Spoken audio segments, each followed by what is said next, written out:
안녕하세요. 킹덤 컬처 크리에이터 연보윤 목사입니다. 최근 저는 눈코뜰 새 없이 바쁜 일정들을 소화하고 있습니다. 우선 제 첫 번째 책의 감수 작업이 이제 막 끝났고요. 편집 작업도 막바지 단계에 접어들었습니다. 아마 11월 중에는 여러분께 보여드릴 수 있을 것 같은데요. 책 출간과 관련된 소식은 구체적인 일정이 또 나오는 대로 다시 계속해서 추가적으로 업데이트를 해드리도록 하겠습니다. 그리고 중요한 소식 하나를 더 전하고 싶은데요. 저희 교회 이름이 기존 한사랑교회에서 킹덤 처치로 변경되었습니다. 이름만 바뀐 것이 아니라 이 혼란스럽고 어지러운 시대 속에서 하나님 나라의 문화와 복음을 더 선명하고 담대하게 전하겠다는 그런 의지의 표현을 담았습니다. 앞으로 킹덤 처치가 감당해야 할 사명을 위해서 여러분들의 많은 기도를 부탁드리고요.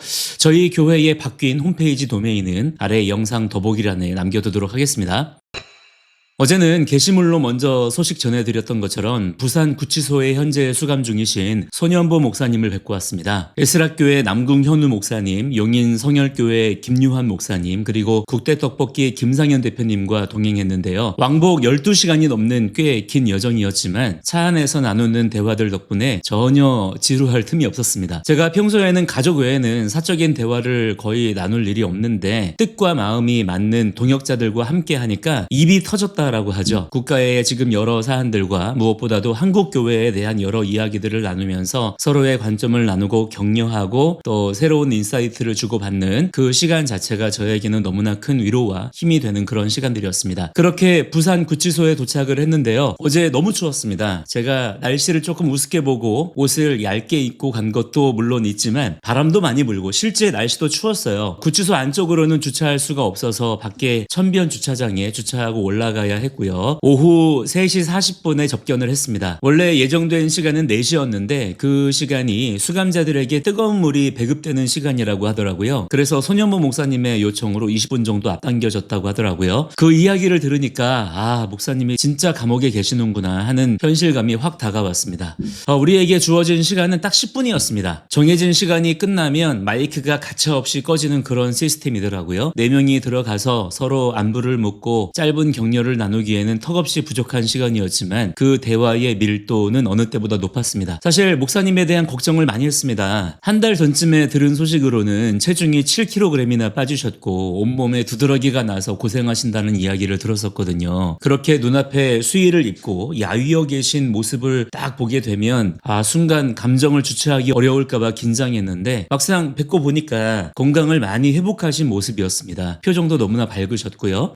손 목사님이 우리에게 남기신 당부는 명료했습니다. 우리가 하나님 말씀에 순종하며 살아야 되는데 지금처럼 이렇게 핍박받을 기회가 언제 또 오겠느냐라는 것이었습니다. 지난 코로나 때도 하나님께서 한국 교회에게 그런 기회를 주셨었는데 이번에 또 이런 기회를 주셨으니 기꺼이 감당하겠다고 오히려 목회하느라 그동안 쉴 틈 없던 차이에 하나님이 휴식을 주셔서 감사한 마음이라고 말씀하시더라고요. 그 담담하고 밝은 태도를 보면서 동시대를 살아가는 목회자 중에 한 사람으로서 저에게도 큰 도전이 되었고요. 새롭게 각오를 다지게 되었습니다. 놀라운 점은 그 열악한 환경 속에서도 지필 활동을 하셨더라고요. 책상이 있는 것도 아니고 타이핑도 할 수 없는 감옥 바닥에서 펜 하나로 원고를 다 쓰시고 교정까지 다 보셔서 이번 주에 목사님의 새 책이 나온다고 합니다. 정말 놀랍지 않습니까? 거기서 책도 40권 넘게 읽으셨다 그러더라고요. 참 진짜 보통 분이 아니시다라는 생각을 다시 한번 하게 되었습니다.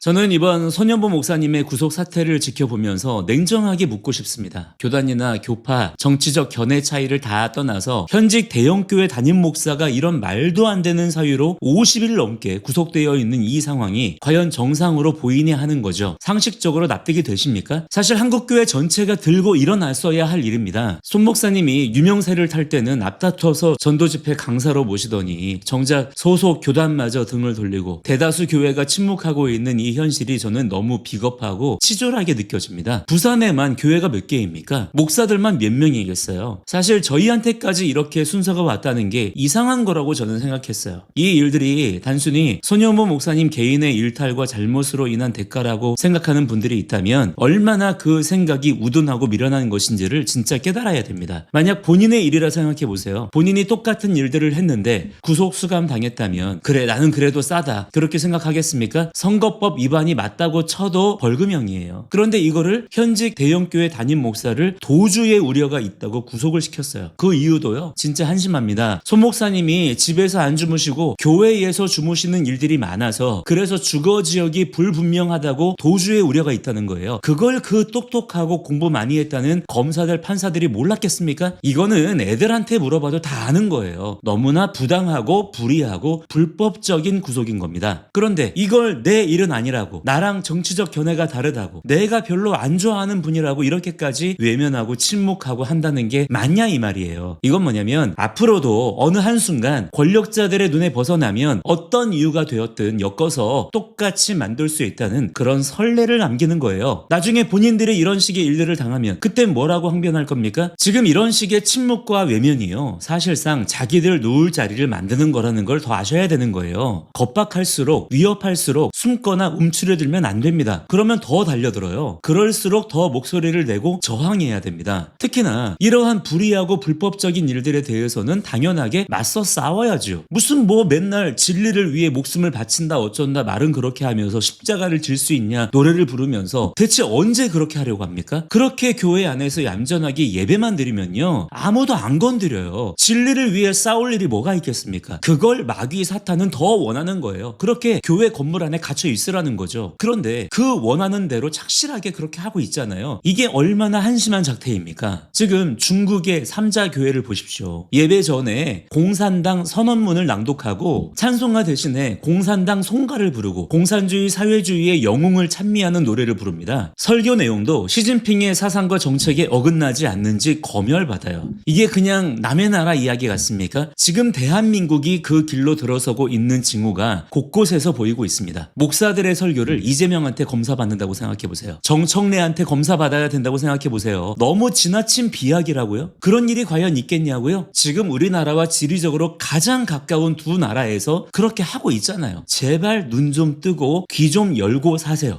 이렇게 지금 직접적으로 종교의 자유, 표현의 자유가 법이라는 이름으로 오히려 불이하게 불법적으로 억압받고 있는데 진리를 외친다라고 말하고 자유를 선포한다는 교회가 침묵한다면 그건요, 그냥 동조하는 거고요, 악과 타협하는 거고요, 스스로 무덤을 파는 거나 마찬가지입니다. 자, 이제라도 깨달아야 합니다. 여러분 기억하세요. 손현보 목사님의 구속은 한 개인의 고난이 아니라 한국교회 전체에 던져진 리트머스 시험지입니다. 우리가 이 불의에 대해서 침묵하지 않고 이 일이 얼마나 부당한 처사인지 끊임없이 말하고 알려야 돼요. 지금이라도 늦지 않았어요. 본인 자신을 기독교인이라고 생각한다면, 자유대한민국의 국민이라고 생각한다면, 심지어 목회자라고 생각한다면 지금 이 나라에서 대체 어떤 일들이 벌어지고 있는지 빨리 깨달아야 됩니다. 한국교회 목회자들의 99%가 고개를 돌리고 있는 지금의 이 현실이 너무나 참담하게 느껴집니다. 이걸 단순히 무슨 정치적인 이슈로만 국한해서 보고 같은 보수 진영 안에서도 무슨 뭐 너는 전광훈 라인이냐 손현보 라인이냐 이런 식으로 얘기하는 분들도 있던데 진짜 수준이 너무 한심하고 비천합니다. 좀 더 건강하고 올바른 생각을 할 수는 없는 겁니까? 한국 교회를 위해서, 이 나라 대한민국을 위해서, 그리고 무엇보다도 이 나라의 왕이신 우리 주님께서 모든 영광을 다 받으시기를 위해서 계속 기도하면서 진리의 싸움을 멈추지 않는 그러한 저와 여러분이 되기를 바랍니다. 오늘 영상은 여기까지고요. 저는 다음 영상에서 다시 찾아뵙겠습니다. 감사합니다.